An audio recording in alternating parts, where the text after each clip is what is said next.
Hola, buenas noches, bienvenidos de nuevo a mi canal. Bueno, pues hoy os voy a traer un caso sin ninguna duda muy sonado, un caso que a día de hoy está también en la palestra, por decirlo de alguna manera, y que no podíamos dejar de tratar.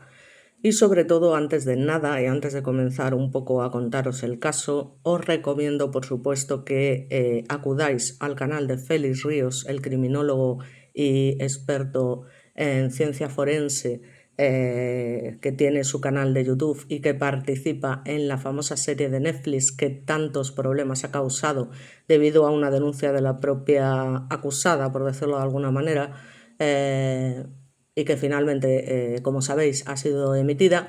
Y también pues todo, ya os digo lo que comenté, este gran criminólogo que admiro profundamente, que me parece, ya os digo, una persona honrada, honesta, que se basa en la evidencia y que hace un trabajo sin ninguna duda excepcional y con el que yo de vez en cuando consulto con un poco de suerte algunas cosas. Y ya os digo, todo lo que queráis saber sobre este caso, que sin ninguna duda es mucho más que interesante, podéis acudir a cualquiera de sus canales, ya os digo, o bien leer sus artículos, sus libros, en fin, todo lo que sea necesario. Así que un saludo a Félix Ríos, al que ya os digo, bueno, pues es mi ídolo de alguna manera dentro de lo que es el mundo de la criminología. Así que bueno, empezamos básicamente. En este caso, bueno, es un caso la verdad que muy, ¿cómo llamarlo?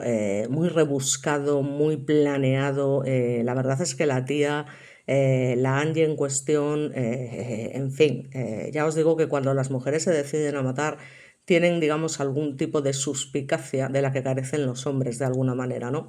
Porque no es necesario a lo mejor recurrir a esa brutalidad, sino que son un poco más manipuladoras, por no decir bastante más manipuladoras que los hombres, y son igualmente capaces de cometer estos actos tan atroces y más. O sea, es que son, ya os digo, porque las mujeres no necesitan, digamos, asesinar por motivaciones sex, que digamos, ¿no? Ni por temas relacionados con eso, aunque no quiere decir que en algún momento no lo hagan, pero sin ninguna duda, pues también tienen sus motivaciones. En el caso de esta mujer, como todo el mundo sabe, fue un delito, ya os digo, única y exclusivamente económico. Y manda narices lo que llegó a hacer la tía, cómo planeó todo y lo que se llamó casi el crimen perfecto, por decirlo de alguna manera, ¿no? O al menos eso creyó ella. Entonces, bueno, básicamente, nada. Esta mujer, en resumen, mató a su amiga, en un principio, luego ya veremos, simulando una orgía trágica y, ya os digo, lo había preparado todo minuciosamente para que el crimen fuese literalmente perfecto. Concretamente, Andy se llama María de los Ángeles Molina Fernández y, bueno, pues su amiga era Ana María Páez Capitán y ya os digo, no solo eran amigas, es que trabajaban en la misma empresa.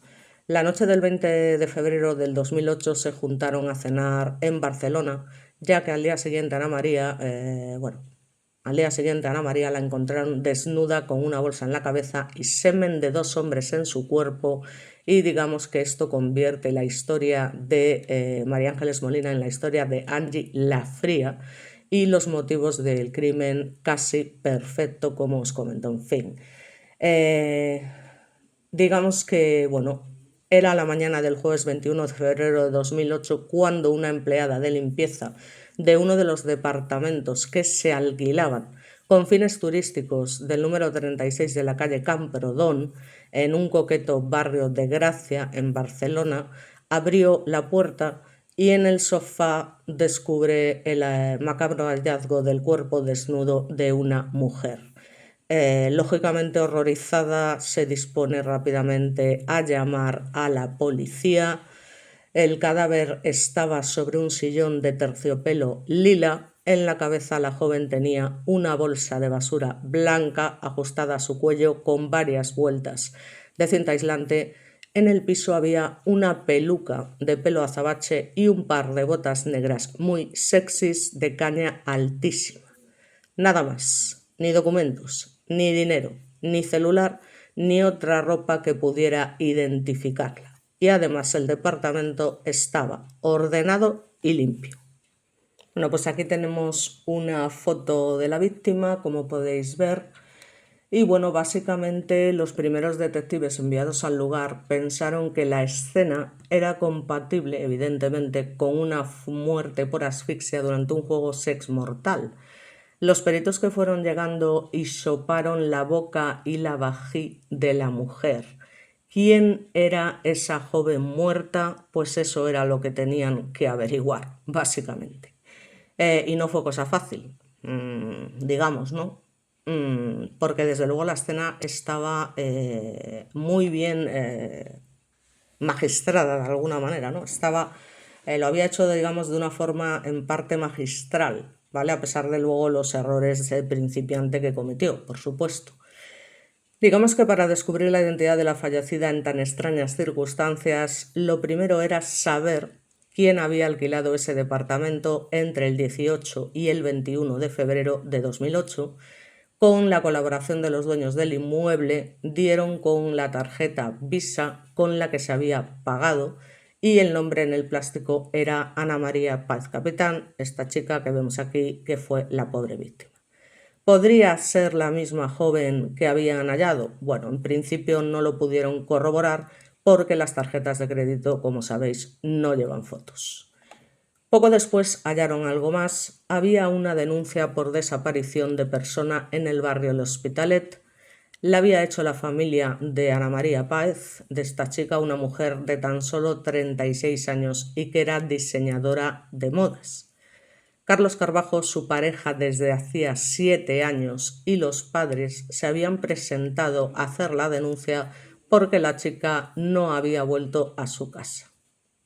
Los tres aseguraron que no tenía ningún motivo para desaparecer y que creían que algo en contra de su voluntad le había ocurrido. Concretamente, el hermano de Ana María declaró que había hablado con su hermana el mismo día de su desaparición, el martes 19 de febrero, mientras ella iba en tren hacia el centro de Barcelona. Ana María le había contado que esa noche cenaría con una amiga y a Carlos le había dicho exactamente lo mismo. Por eso, cuando no llegó esa noche, pensó que su mujer habría tomado alcohol y optado por quedarse en la casa de su amiga. Lo típico que pensamos en estos casos, evidentemente. Entonces pensó que se durmió y fue recién por la mañana del día miércoles 20 cuando intentó comunicarse con ella, incluso llamó a sus suegros y al ver que no tenían tampoco conocimiento de la chica, decidieron ir juntos a la comisaría. También llamó a sus compañeros de trabajo y a sus amigas, y una de las primeras con las que habló fue precisamente esta individua que vemos aquí, porque no tiene otro nombre, María de los Ángeles Molina Fernández, de 40 años, o Angie, como la llamaban todos. Digamos que ella era la compañera con quien iba a comer esa noche y que además había sido la exjefa de recursos humanos de la empresa textil Promotex, donde la víctima Ana María trabajaba como diseñadora. Digamos que habían quedado muy amigas y se seguían viendo de vez en cuando. Angie le dijo a Carlos que no sabía nada de Ana María porque al final no se habían podido encontrar y agregó que ese día ella había estado en Zaragoza. Esto, ya os digo, trae mucha tela, pero tela, ¿eh?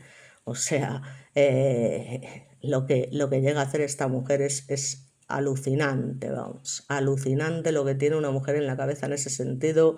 Desde luego no hay hombre que supere a una mujer en el tema me estoy refiriendo a este tema, ¿no? De urdir esos planes tan macabros, tan perfectos, ¿no? Entre comillas. O sea, ya te digo que hay mucha tela que cortar. Lo sabréis si habéis visto el documental, pero ya os digo que Félix Ríos y Félix Ríos.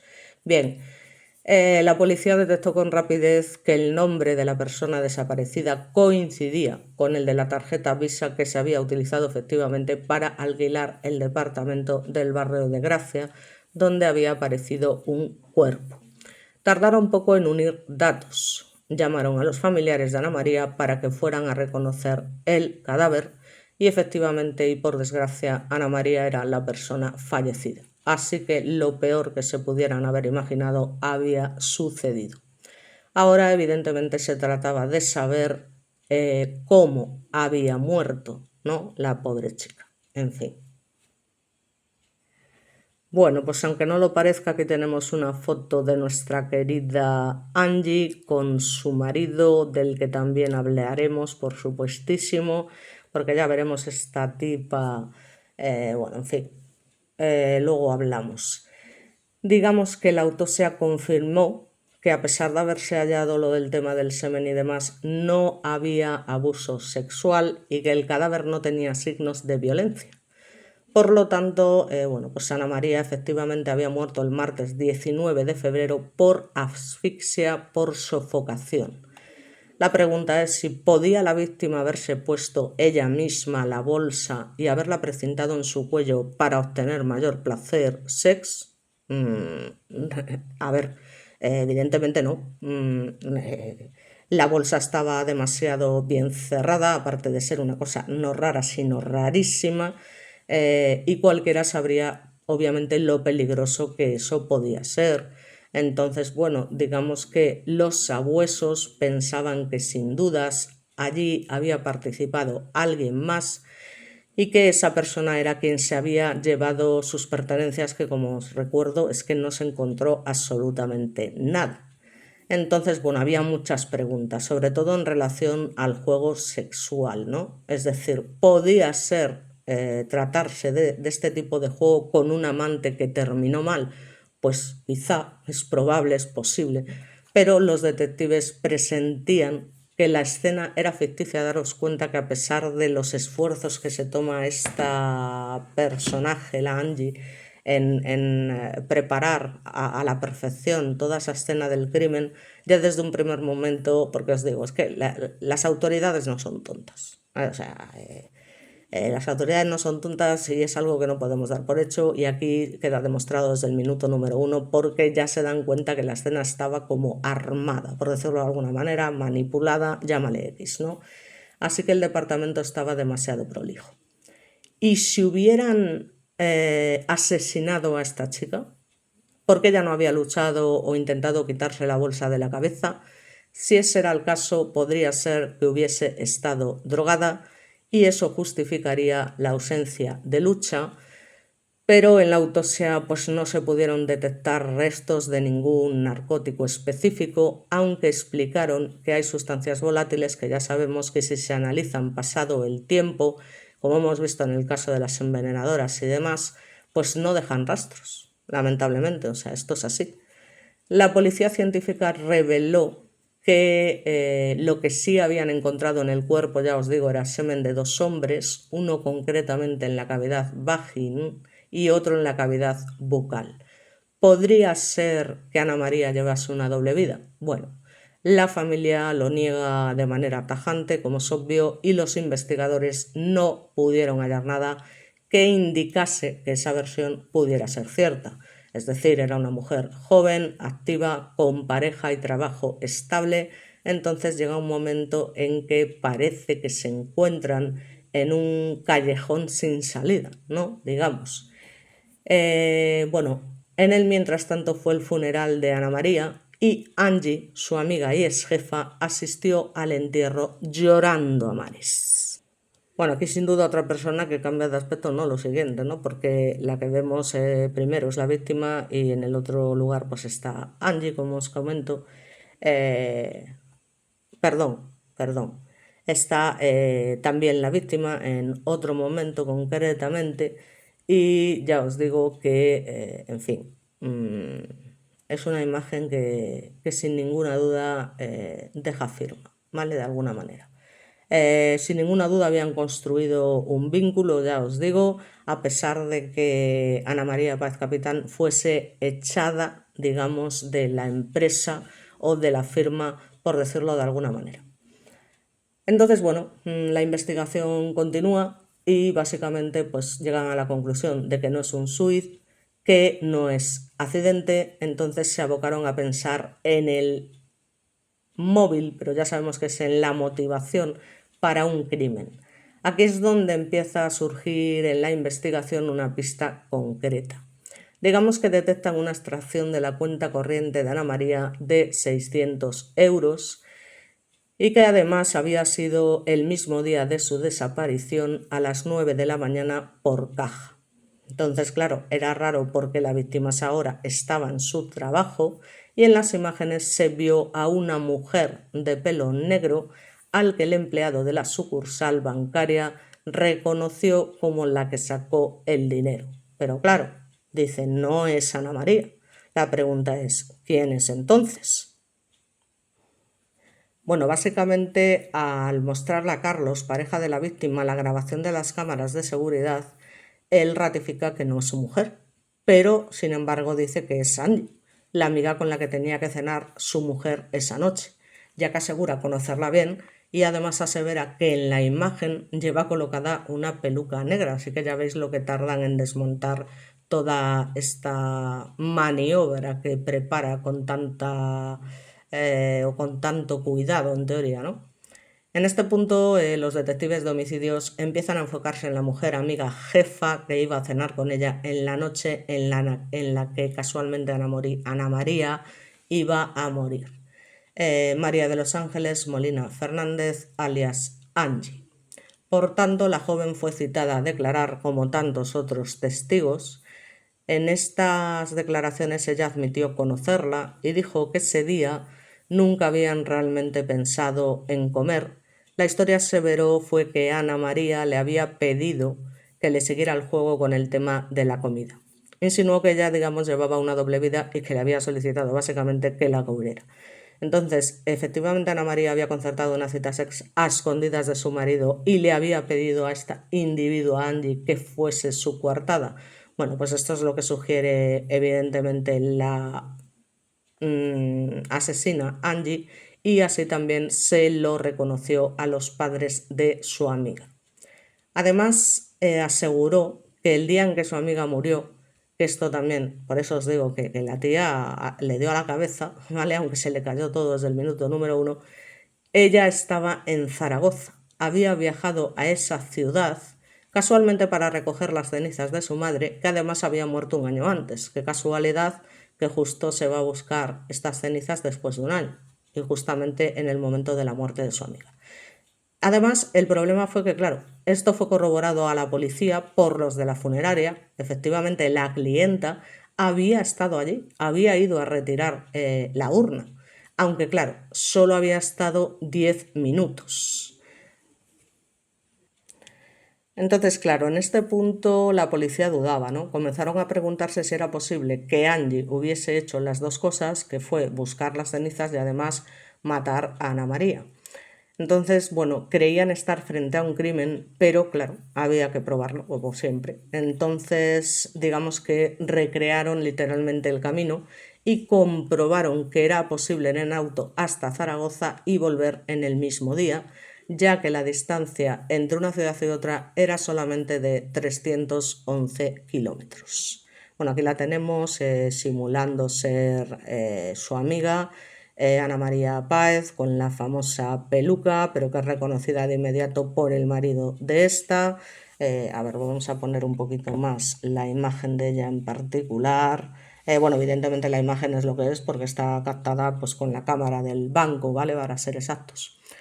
Entonces, bueno, digamos que a los dueños del departamento alquilado le mostraron la foto de la mujer que entraba al banco a retirar el dinero y dijeron que era la misma persona a la que le habían entregado las llaves y que decía llamarse Ana María Páez.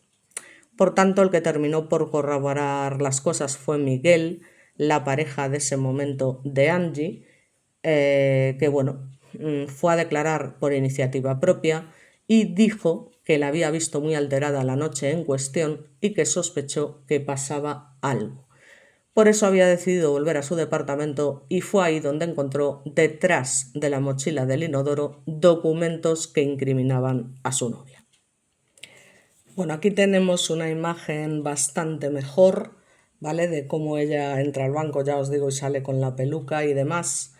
Y bueno, básicamente, como os comento, bueno, pues el hombre va a declarar de manera voluntaria, básicamente, y Bueno, pues vámonos a ver lo que fue la historia, ¿no? En marzo de 2008, 21 días después de haber hallado el cuerpo, ordenaron allanar la casa y el auto de Angie Molina Fernández.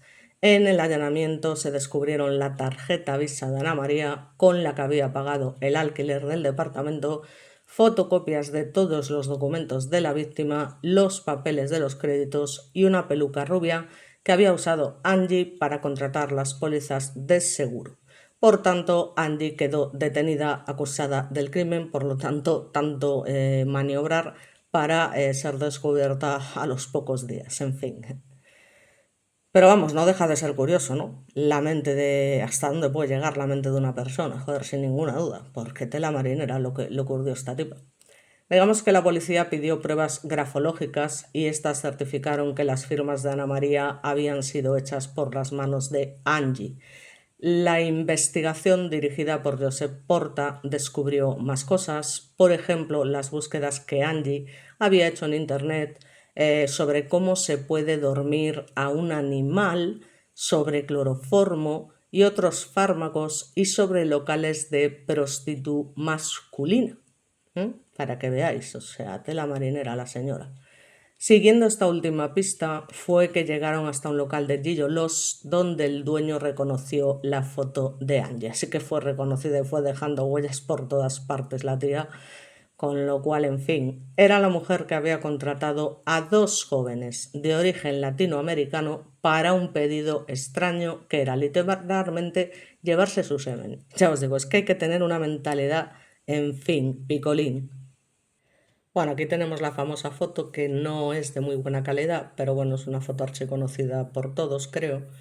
Y digamos que, bueno, pues básicamente aparte de este pedido tan extraño que realiza en el departamento de esta individua, de la sospechosa, también se halló una botella de cloroformo cerrada y durante el juicio Angie diría que el cloroformo lo había comprado, ya os digo, para reparar un candelabro de plata. Todo casualidades y más casualidades, aunque en realidad las casualidades no existen. Digamos que demasiadas pistas apuntando a una misma persona y eso que era el crimen perfecto, ya os digo. En fin, ¿qué se puede decir? Digamos. Bueno, según los investigadores fue 2 años antes del crimen y luego de ser despedida de la empresa por una pelea con la mujer de su jefe que Angie empezó a planificar la usurpación de identidad de Ana María. Se le ocurrió que podía hacerse pasar por ella para conseguir préstamos bancarios, ya me dirás, en fin. Por haber sido su jefa de recursos humanos, Angie tenía acceso a todos los datos personales de Ana María. Tú fíjate, o sea, es que nos podemos encontrar a un asesino o asesina en cualquier parte. O sea, una persona que ha sido tu jefa y demás, o sea, es alucinante la cosa, ¿no? Su dirección, su documento de identidad, pasaporte, números de cuentas bancarias, números de tarjeta de crédito. Se acercó nuevamente a ella con esa clara intención, suplantarla para obtener dinero. Así que bueno, empezó pidiendo varios préstamos por 15.500 euros, todo discurrió sin contratiempos y Angie se envalentonó. Bueno, la verdad es que ya la cara de la tipa tiene su perfil, ¿no? De alguna manera. Ya os digo, para ordenar un plan de semejantes dimensiones. Entonces, bueno, si bien es verdad que ese dinero la sacó de apuros, no fue suficiente para pagar sus carísimos caprichos, porque encima eso, ¿no? O sea, es gente que es capaz de asesinar por mantener una vida o un nivel de vida que para nada le corresponde. Es entonces cuando urdió algo más arriesgado y perverso, que fue sacar seguros de vida a nombre de quien sería su víctima. Para cobrarlos, obviamente, Ana María debía morir. Falsificó su ficha para que los bancos creyeran que Ana María ganaba un sueldo de nada más y nada menos que 7.775 euros al mes con el cargo de jefa de diseño en la empresa. Sin ninguna duda esto parecía un muy buen salario, pero como tantas otras cosas en su nómina, eso había sido falsificado. También aparecía como soltera, viviendo con su familia, cuando en realidad lo hacía con su pareja y la dirección tampoco era la correcta. Angie básicamente hacía enviar la documentación de todo a una dirección de un departamento en el barrio de Eixample, donde el encargado recibía toda la documentación que llegaba a nombre de Ana María. Angie se había apropiado de la identidad de su amiga y firmaba falsificando su firma. Los pocos controles de los bancos la ayudaron y para todos los trámites usó siempre una peluca negra y otra rubia. Nadie le rechazó ninguno de los créditos que solicitó, a pesar de que Ana María y Angie, ya os digo, no se parecían en nada. Básicamente burló a las entidades bancarias entre abril del 2006 y noviembre de 2007 con 6 créditos por un total de, al loro, 102.415 euros. Luego a esto sumó 10 seguros de vida por otros, al loro las orejas, 840.000 euros de la marinera. Estamos hablando de un pastizal. Y esa era la cifra, pensó ella, que valía la pena. En algunas la beneficiaria era una persona llamada Susana Bascuñana, una mujer a la que ella le había sustraído también el DNI de la marinera en una casa de fotocopias. Creyó que de esa manera eludiría sospechas cuando su amiga tuviese que morir. La tía tenía todo pensado, o casi todo, vamos, porque para cobrar las pólizas, claro, tenía que idear un homicidio que no lo pareciera. Así que por eso se le ocurrió que podía simular un juego sex que terminaría mal, que sería básicamente un burdo accidente. En fin, días antes del crimen acudió, ya os digo, al burdel American Gigolo de Barcelona, disfrazada con la ya famosa peluca negra. Al encargado del lugar le explicó que no quería tener sexo con nadie, pero que por una apuesta, por una despedida de soltera, menuda manera de maquinar, necesitaba el semen de 2 prostitutos. Les pagó a 2 jóvenes, concretamente a un argentino y a un colombiano, 100 euros a cada uno, a cambio de que eyacula en los 2 frascos provistos por ella. Tela marinera. Bueno, es aquí cuando alquiló por 4 días, también a nombre de su amiga, obviamente Ana María, un departamento y pagó además con la visa de su futura víctima, obviamente, y acto seguido la llamó.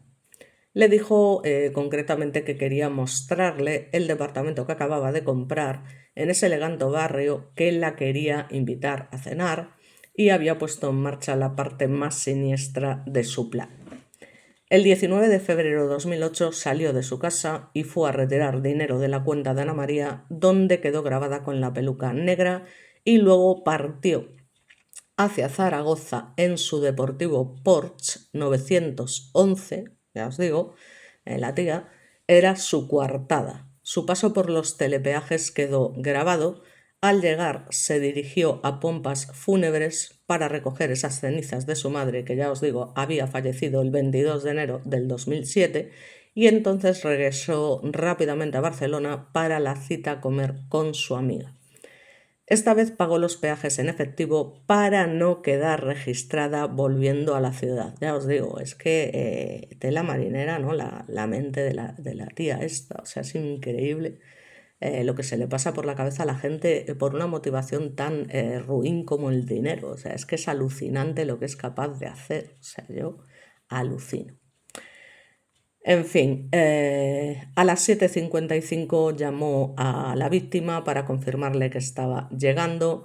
Por la triangulación que se realizó de los teléfonos celulares se sabe que a las 8:30 Angie ya estaba en Barcelona. La asesina no era buena en los detalles criminales, creyendo que su coartada la había dejado situada en Zaragoza.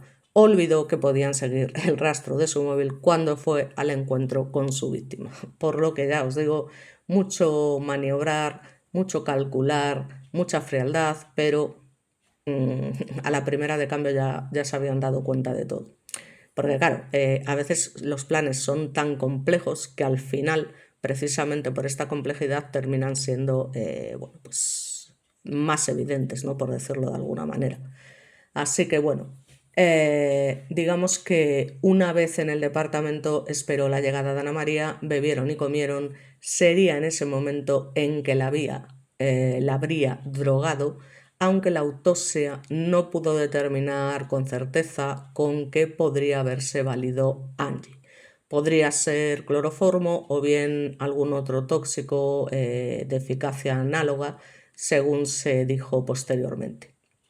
Una vez que Ana María estaba inconsciente, Ella se dispuso a organizar la escena, la desnudó totalmente, la colocó sobre el sillón del living, le introdujo el semen en los frascos en la boca y en la vag y ordenó las cosas, dispuso las botas y la peluca y guardó todo lo de Ana María para llevárselo. Da narices, tío.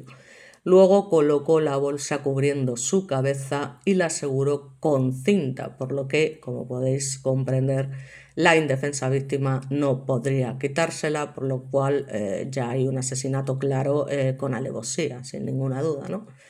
Por tanto, Ana María murió por hipoxia, ausencia de oxígeno en los tejidos para mantener las funciones vitales. Es un asesinato de una frialdad innegable y estos hechos son indubitables. Pero no sabremos nunca si su ejecutora se quedó a presenciar su horripilante muerte o sí. Impresionable, al fin, optó antes por cerrar la puerta y marcharse. En fin, yo con este tipo de gente tengo mis dudas, es capaz de haberse quedado ahí. En fin, eso sí, había dejado montado el escenario de un juego sex mortal. Total, que cuando se ponen ya a investigar seriamente a Angie, ¿no? Ya en profundidad, los agentes digamos que descubren otra muerte misteriosa en su pasado, nada más y nada menos que la de su marido de 41 años en Canarias en el año 1996. Estamos hablando de más de 10 años de diferencia y que además también falleció en extrañas circunstancias y posteriormente de que él recibiera también, casualmente entre comillas, una cuantiosa herencia. Bueno, pues aquí los vemos. El primero que vemos en cuestión aquí, pues fue el marido de Angie, Juan Antonio Álvarez Lidben, que era un empresario hotelero argentino que se había instalado en Gran Canaria en el año 1976. Además de esto, no solo tenía hoteles, sino también discotecas y bares. En 1988 conoció, según le contó a su familia, durante unas vacaciones en Argentina, a una chica estupenda, entre comillas, llamada María de los Ángeles Angie Molina Fernández. Les dijo que además de ser bellísima, pertenecía a una familia española aristocrática. Eso al menos era lo que Angie le había contado, que sus padres poseían títulos nobiliarios y tenían tierras en Aragón. Y como os podréis imaginar, en fin, no tenía nada que ver con la realidad. La relación había nacido en forma casual, evidentemente no, un día en el que ella, quien estaba trabajando temporalmente en la playa donde él tenía un bar, se descompuso. Juan fue quien la llevó al hospital, la vio vulnerable. Angie sabía ya que Juan era empresario y ganaba mucho dinero y no dejó pasar la oportunidad de seducirlo. A mí estas cosas no dejan de llamarme la atención, ¿no? O sea, el hecho de que alguien se proponga algo de esta manera y finalmente lo consiga, ¿no? Parece que con bastante facilidad. O sea, ¿cómo puede ser tan fácil coger y ala, pues venga, seduzco a este que es millonario y tal? Que por esa regla de tres, digamos que todas las mujeres tendríamos maridos millonarios, ¿no? Entre comillas, por decirlo de alguna manera. En fin. Digamos que, bueno, ella no era quien decía ser, evidentemente, y ya había ejercido, de hecho, la prostituta de alto nivel. Ya una vez, claro, con la relación en marcha, Angie se quedó en Canarias viviendo con él y cuando afloró la mentira sobre su pasado, que no era noble, que no tenía abolengo y sus padres eran un taxista y una ama de casa de Zaragoza, estalló la primera gran pelea de la pareja. ¿Por qué había mentido? El padre de Juan le aconsejó a su hijo dejarlo pasar. Si la quería, no era lo importante, ya me diréis, estamos hablando de una mentira considerable. Pero bueno, es verdad que él la quería, por desgracia, así que Juan la perdonó y se casaron en 1990. Al año siguiente, además, tuvieron una hija a la que le pusieron Carolina y se instalaron en una casa San Bartolomé Tirajana. Así que bueno, gracias lógicamente a los ingresos de su marido, pues Angie comenzó a vivir una existencia de lujos. Yo no sé cómo el hombre no se da cuenta, ¿no? Yo no sé hasta qué punto. En fin, parece que era un hombre encantador. Bueno, si habéis visto la serie de Netflix sabréis un poco en qué consiste la historia. Ella derrochaba dinero en grandes marcas y jugaba en el casino, Los amigos argentinos de él no la querían demasiado, como suele pasar en estos casos, porque se dan cuenta de cosas que él o no se daba cuenta o no quería darse cuenta, y digamos porque la veían altanera, manipuladora y sentían que restringía las relaciones de Juan con el resto. De hecho, la bautizaron la duquesa por esos privilegios y esos lujos que se permitía. Angie siguió viajando seguido a Barcelona, donde había vivido. Las mentiras sobre sus orígenes serían lo de menos. Las habría peores. Alertado por los desmanes de su mujer con el dinero y por sus viajes frecuentes, Juan terminó contratando a un detective que averiguó lo que nadie hubiese querido saber. Angie ejercía la prostitución a altísimo nivel, había fotos y también existía un empresario casado y chantajeado por ella al que le había sacado muchísimo dinero. Su bella mujer tenía una doble vida. Devastado, Juan le confesó a una amiga española que tenía pensado ver a un abogado cuanto antes para separarse, pero que no quería perder la custodia de su hija, a la que, no tengáis ninguna duda, que adoraba. Era un padre maravilloso, se ven imágenes con su hija, vamos, que se le nota que es un padre que ya a muchos y a muchas nos hubiese gustado tener en ese sentido, ¿no?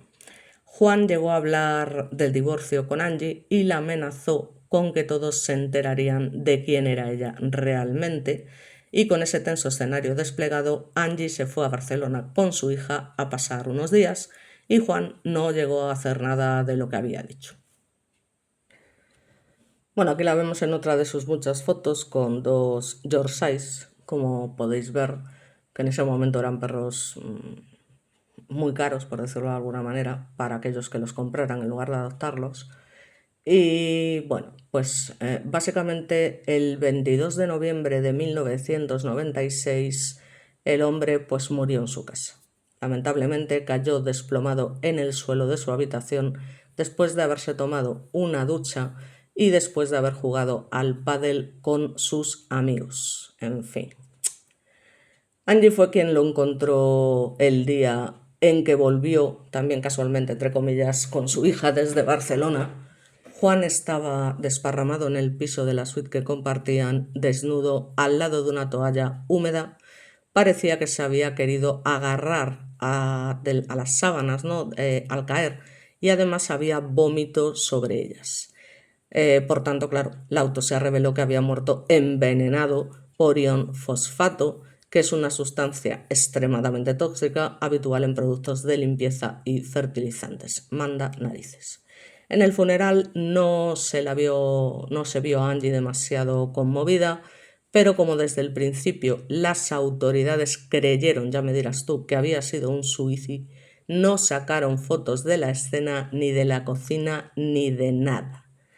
Estas cosas, bueno, son inexplicables, pero lamentablemente pues son así. Ya sabemos qué es lo que pasa. De todas formas, es que aunque fuese un SUI, o sea, lo suyo es que hagan las fotos y demás. O sea, es que esas cosas sigo diciendo que no me las puedo explicar. Entonces, bueno, sus amigos y su familia pensaron que era imposible, ¿no?, que se hubiese quitado de en medio, porque él iba bien en el trabajo, tenía una hija a la que adoraba y además ostentaba salud, pero no obstante el caso se cerró con esa carátula. Así que en este caso sí que le había salido bien la jugada, por decirlo de alguna manera. Bueno, para aclarar, porque me he columpiado varias veces con las fotos, la que aparece en primer lugar, pelirroja, es Angie, y la persona que aparece a su lado es su víctima, Ana María Páez, como ha salido en otras fotos anteriores. Lo digo porque, claro, es que Angie pega un cambiazo también increíble, y entonces eso me ha llevado a confusión, ¿vale? Pero básicamente para aclararlo. Luego lo veremos con más calma. Bueno, con la tontería la viuda se quedó con 40 millones de pesetas, nada más y nada menos, lo que equivalía a unos 250.000 euros, y propiedades y acciones. Y además, porque esta mujer no tenía límites, lo suyo era muy serio. Intentó también cobrar el seguro de vida de su marido, pero ignoraba que el SUIZ anulaba esa posibilidad. Toma ya, por lista. Por eso alegó que su marido podría haber muerto durante un robo y denunció en la comisaría que le faltaba el Rolex de Juan, el perro Yorkshire de la familia y la billetera de su marido. Curioso detalle el de la billetera, que aparecería 12 años después en el allanamiento a la casa de Angie por el crimen de Ana María. Volvamos a entonces. Angie explicó a las autoridades que su marido, cuando se tomaba un medicamento, lo hacía de golpe y porrazo. En mi casa había Calgón, un producto que elimina la cal de las lavadoras. No sé si recordáis ese anuncio. Con Calgón. Bueno, tonterías mías. Si quedaba poco, se traspasaba a un bote de cristal. Él no lo sabía y puede que al estar al lado de la tostadora, volvemos otra vez, qué casualidad, se confundiera pensando que era sal de frutas. Imposible, pensaron los escépticos, porque el fortísimo sabor sin duda lo hubiera alertado. La familia del empresario tuvo dudas desde el principio sobre Angie y de hecho una de sus hermanas, Silvia Graciela, repetía que no podía tragarse lo de la, muerte voluntaria. Así que Angie, a los 2 meses de quedar viuda, se mudó con su hija a Barcelona para seguir con su alegre vida de gastos. Detalles para no pasar por alto: varios meses antes de la muerte repentina de su marido, ya había matriculado a su hija en un colegio de esa ciudad y ya había pagado el traslado de uno de sus vehículos desde la isla. Eso deja en claro que Angie tenía todo previsto, el traslado, incluso su liberación conyugal. Andaba por Barcelona manejando una llamativa camioneta Hammer o paseando en su Porsche deportivo. Usaba ropa de marca y carteras Louis Vuitton. Angie escondía sus orígenes humildes y ostentaba todo lo que podía. No, todo lo que podía, no, lo siguiente. O sea, es que lo de esta mujer era enfermizo, obsesivo, o sea, qué barbaridad. Todo por aparentar, por mostrar, o sea, es una cantidad de dineral que en fin. Bueno, fue en esta época que comenzó a trabajar como jefa de relaciones humanas en una empresa internacional con sede en Mataró. Allí conoció a su siguiente víctima, Ana María, quien, ya os digo, de esa manera falleció con ese plan tan macabro, ¿no? ¿Qué pasa? Que cuando 12 años después Angie es detenida por el crimen de Ana María, pues la familia de Juan impulsó la reapertura de la investigación por su muerte, y aquí es cuando contratan a mi maravilloso y admirado Félix Ríos, como sabéis, bueno, también entre otras cosas, presidente de la asociación LASMI para la lucha contra el crimen. La hipótesis que tenía es que Angie, sabiendo que su marido tomaba cápsulas de vitaminas para su actividad deportiva, habría llenado algunas con el veneno que apareció en su cuerpo y Juan, sin saber el contenido del hombre, se las había tragado de una. Sostienen que Angie podría haberlas dejado en el frasco antes de irse a Barcelona con Carolina a esperar que tomara la píldora mortal. Félix Ríos logró que el caso, porque ya os digo, es que gracias a él se resuelven muchos casos y es una persona con una seriedad y una entereza y un ser humano maravilloso. Pues consigue que se reabra el caso en mayo de 2016. En 2017 se volvieron a tomar declaraciones a todos los testigos y a una amiga de la pareja, que declaró nuevamente que Juan había descubierto que su mujer, en sus viajes a Barcelona, tenía encuentros amorosos con otros hombres y ejercía la prostituta. Ya me dirás tú, con la cantidad de dinero que tenía, o sea, lo de esta señora es que es digno de un estudio, pero vamos, exhaustivo como el que ha hecho Félix Ríos, evidentemente. Y que él habría guardado las fotos en una caja fuerte porque pretendía usarlas como una carta decisiva para obtener la tutela de su hija. La testigo contó además que Juan se quejaba de su mujer porque era una compradora compulsiva y además una ludópata, ya te digo. Se supo algo más. Angie había conocido a un ingeniero químico en Barcelona con el que mantenía además una relación esporádica. Ya os digo, es que lo de esta mujer no tenía límites, no hay otra forma de decirlo. Una profesión más que conveniente para un plan que incluía envenenamiento. Patricia, otra de sus amigas, testimonió que cuando le preguntó por lo ocurrido con Juan, Angie le dijo muy suelta: me lo he cargado. Y luego, cambiando la voz y riéndose, completó la frase: ya sabes, con mis gastos, con los disgustos que yo le daba, se murió.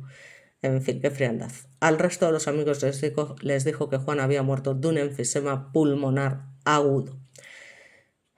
En fin, qué personajes hay en el mundo. Lo cierto es que la Fiscalía consiguió el testimonio de la empleada doméstica de Juan y Angie, Felipa, quien contó algo particular del viaje de Angie, concretamente en la semana previa a la muerte de su patrón. Su mujer llamaba desde Barcelona todos los días preguntando cómo estaba él, siempre en el horario que él dormía. Curioso, sobre todo teniendo en cuenta que en los viajes anteriores no lo había hecho. Así que, como es obvio, se cree que Angie, como no podía saber cuándo él tomaría esas cápsulas envenenadas, quería estar informada, sin ninguna duda. Como no pasaba nada, iba retrasando su retorno un día más y así, porque seguramente quería cerciorarse de no estar en casa cuando él cayera fulminado. O sea, es que, ya os digo. No obstante, bueno, pues también hay que tener en cuenta los errores en la investigación, ¿no? Por la muerte del empresario, que fueron, por desgracia, muchos. Por ejemplo, nunca citaron a declarar en el juicio al ingeniero químico que había salido con Angie, aunque fue localizado, y afirmó que ésta se quedó embarazada de mí, pero abortó, aunque no sé dónde lo hizo porque quiso ir sola. Era una persona con conocimientos más que suficientes para enmascarar sustancias y mantenía una relación estrecha con la acusada. No solo eso, las autoridades habían permitido que se destruyeran las sábanas donde estaba el vómito del muerto, que con nuevas tecnologías hoy podrían dar mejores indicios de lo que ocurrió verdaderamente. En la primera investigación tampoco se habían sacado fotos, como habíamos dicho, ni se habían recabado pruebas de manera minuciosa. En septiembre de 2018, y a pesar de los indicios incriminatorios, el juzgado número 3 de San Bartolomé de Tirajana, Gran Canaria, archivó la causa de manera provisional porque no se habían practicado todas las diligencias necesarias para el esclarecimiento de los hechos. Triste. En 2020 el caso se seguía investigando, pero a la fecha no hay muchas más novedades. Angie viene librándose de ser enjuiciada por la muerte de su marido, al menos en ese momento, y todo esto impidió las primeras salidas transitorias de la cárcel, donde está pagando por el asesinato de su amiga, y algo es algo para quienes no quisieran verla jamás libre. En fin, así que gélida y calculadora con movimientos estratégicos, Angie había logrado engañar a casi todo el mundo y por eso se creyó y se envalentonó para luego asesinar a su amiga Ana María, ¿no? Al ser detenida por el crimen de su amiga Angie el 12 de marzo del 2008, se mostró muy preocupada por cómo debía vestirse, atención, para pasar sus primeras horas en prisión. Escogió entre su ropa de lujo y se negó a ponerse unas hojotas playeras para entrar al calabozo, antes muerta que sencilla, tal cual. El juicio por el asesinato de Ana empezó en marzo del 2012 en Barcelona, cuando ya llevaba 4 años en prisión preventiva tras las rejas. Altanera y fría, en las 6 sesiones del juicio negó el motivo económico. Dijo que tenía ingresos de 3.000 euros por el alquiler de la casa de Canarias, 3.000 euros de salario, 100.000 euros de la herencia de su padre y todo el dinero de su marido, que sumaba unos 2 millones de euros, además de 3 autos, un Porsche 911, un BMW y una Hammer. ¿Por qué querría más?, dijo desafiante. Nadie se animó a decirle que por insaciable. En las audiencias se presentó impecablemente maquillada, con anillos, reloj, collares, ropa de lujo, peinada de peluquería y con las manos hechas. Distante e inconmovible, fue incapaz de pedir perdón a nadie, como es lógico en este tipo de personajes, porque a pesar de ir a juicio, Angie nunca confesó el crimen de su amiga y solo dijo que todo fue una trampa. Aunque no hubo huellas de drogas y por un error policial inexplicable no se analizaron las muestras recogidas de las uñas de la víctima, la ruta del dinero y las pólizas fueron suficiente prueba para mandarla a la cárcel. Por tanto, la Fiscalía pudo demostrar que Angie, menos mal, fue la autora de un macabro plan y que su propósito fue suplantar su identidad para obtener préstamos bancarios primero y luego deshacerse de ella para cobrar las pólizas de vida a su nombre. Su codicia no tenía límites. El tribunal pretendió sumar a su condena la alevosía, que ya os lo he comentado al principio. O sea, está claro que estaba en una situación de indefensión total, ¿no? Por el perverso mecanismo que utilizó para matar a la víctima, por aprovecharse de su amistad y confianza para asesinarla y por la actuación que desplegó para hacer pasar la muerte de Ana María como un accidente sex. pero el presidente de la sala votó en contra porque dijo que no se podía probar la mencionada alevosía. En fin, si no se puede probar la alevosía cuando has drogado a una persona y la has dejado totalmente indefensa y luego le colocas una bolsa en la cabeza y la dejas que se quede sin oxígeno, en fin, si eso no es alevosía, que venga alguien y me lo explique. Pero bueno, estamos en lo de siempre. El 19 de marzo del 2012 el Tribunal Supremo de Barcelona le dio 22 años de cárcel, que luego lamentablemente fue reducido a 18, 14 por el homicidio, que no fue homicidio, fue asesinato, y 4 por falsedad documental. También fue condenada a pagar a la familia de Ana María 200.000 míseros euros con la cantidad de dinero que ella había robado. Envuelta en su manto imperturbable y gélido, Angie se permitió todo, incluso bromear con los mozos de escuadra sobre su necesidad de comer cada mañana su yogur de dulce de leche, de la marinera. En la cárcel de Brians 1 se enfrentó a otra presa, esto es interesante, muy famosa también a día de hoy, y que fue la protagonista de la serie El cuerpo en llamas, también de Netflix, Rosa Peral. Discutieron y Rosa le restregó a Angie en la cara haber tenido mucho más protagonista en la serie del género del True Crime de Carls Porta que ella. Atención, o sea, es que cómo tienen que ser estas individuas de malas, de frías, de macabras, o sea, después de haber cometido los actos atroces que han cometido, discutir por el protagonismo que tuvieron en la serie dedicada a sus crímenes, ¿no? O sea, es que para que veáis, en fin, o sea, yo os que alucino, vamos. Las bellas enemigas fueron separadas y a Rosa la cambiaron de cárcel. En fin, peleas de ego de mujeres letales sin ninguna duda. O sea, es que es para dormir, o sea, perdón, para mejar y no echar gota, joder. Aquí tenemos, ya os digo, una foto de ambas individuas. Una por lo menos parece que pone esa cara de penita, digamos, porque también vaya individua la Rosa Peral, vaya tela. Y ya os digo, que es más que lamentable que tras haber sido acusadas y demostrado los crímenes que cometieron, se estén peleando, pero bueno, claro, este tipo de personas, pues, ¿qué vamos a esperar, ¿no? Total, que en marzo de 2027 la convicta, en teoría, saldría en libertad, aunque los familiares de su víctima se quejan que ya tiene salidas programadas. Su hija Carolina, hoy ya de 32 años y quien siempre la defendió aún encima, la visita. Y tuvo éxito al lograr esconderse de los medios. Avaricia, pecado capital, quién sabe si María de los Ángeles o María de los Demonios, mejor dicho, saldrá con ese pecado de la codicia reconvertido en alguna virtud. Muchos temen que nada haya cambiado, por supuesto que no, porque se sabe incluso que ha amenazado a gente que ha estado trabajando en el caso. En fin, digamos que la naturaleza del escorpión, después de todo, y según lo admitió en la fábula con la rana, es pegar a su presa, aunque eso acabe también con él.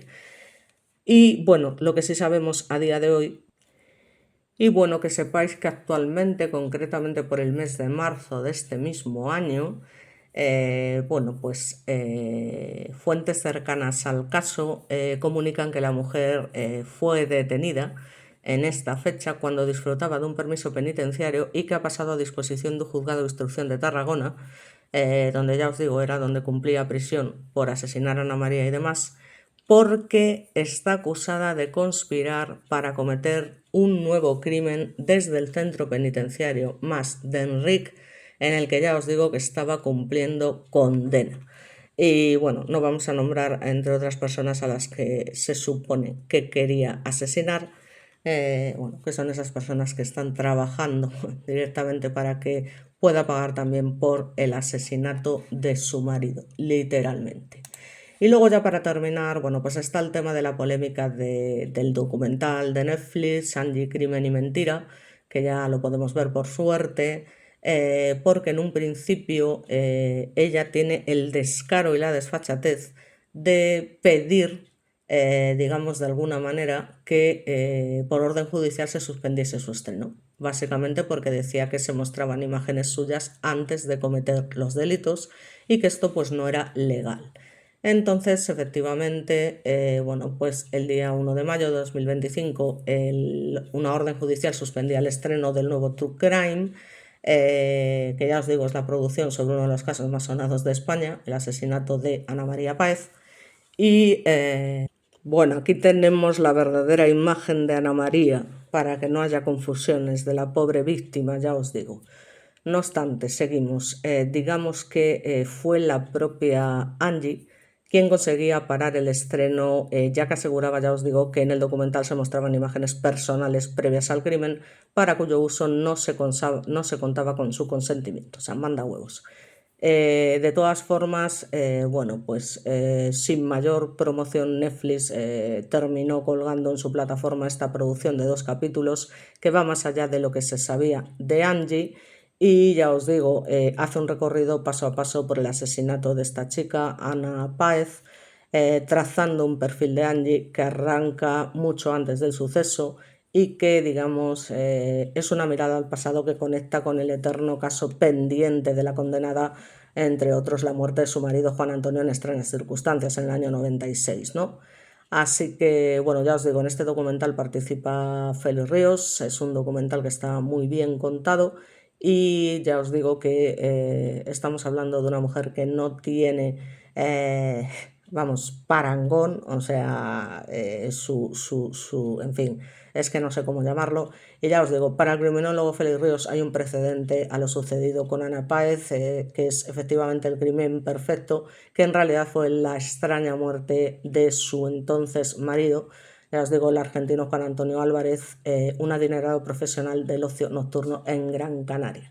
Así que, bueno, pues se está tratando, ya os digo, y Félix Ríos ha logrado, como no, la reapertura del caso, que concluyó que Álvarez se suicidó al ingerir sustancias tóxicas y urde un plan extremadamente complicado y valora hasta el último detalle, pero comete el mismo error, que es acabar por confiarse demasiado. Por tanto, se ven paralelismos claros. Angie siempre intenta estar alejada de la escena del crimen. En ambos tiene una situación económica complicada, ya me dirás, con el pastizal que roba la tía. Y lo fundamental es la presencia de tóxicos en ambos crímenes, según asegura mi querido Félix. Así que nada, la familia, ya os digo, quiere demostrar que Angie lo envenenó, literalmente. Y bueno, pues ya os digo que no me cabe, pero vamos, ninguna duda. Así que esperemos que Félix, por supuesto, tenga mucho éxito, porque gracias a él estos casos salen a la luz, se reabren, se estudian y con toda la veracidad, con toda la seriedad que merecen este tipo de casos, ¿no? Eso no tengáis ninguna duda. Así que bueno, por mi parte dejamos la foto de Ana María, que es la que podemos dejar, y por mi parte nada más, creo que ya he contado suficiente. Muchas gracias y nos vemos de nuevo en el próximo vídeo.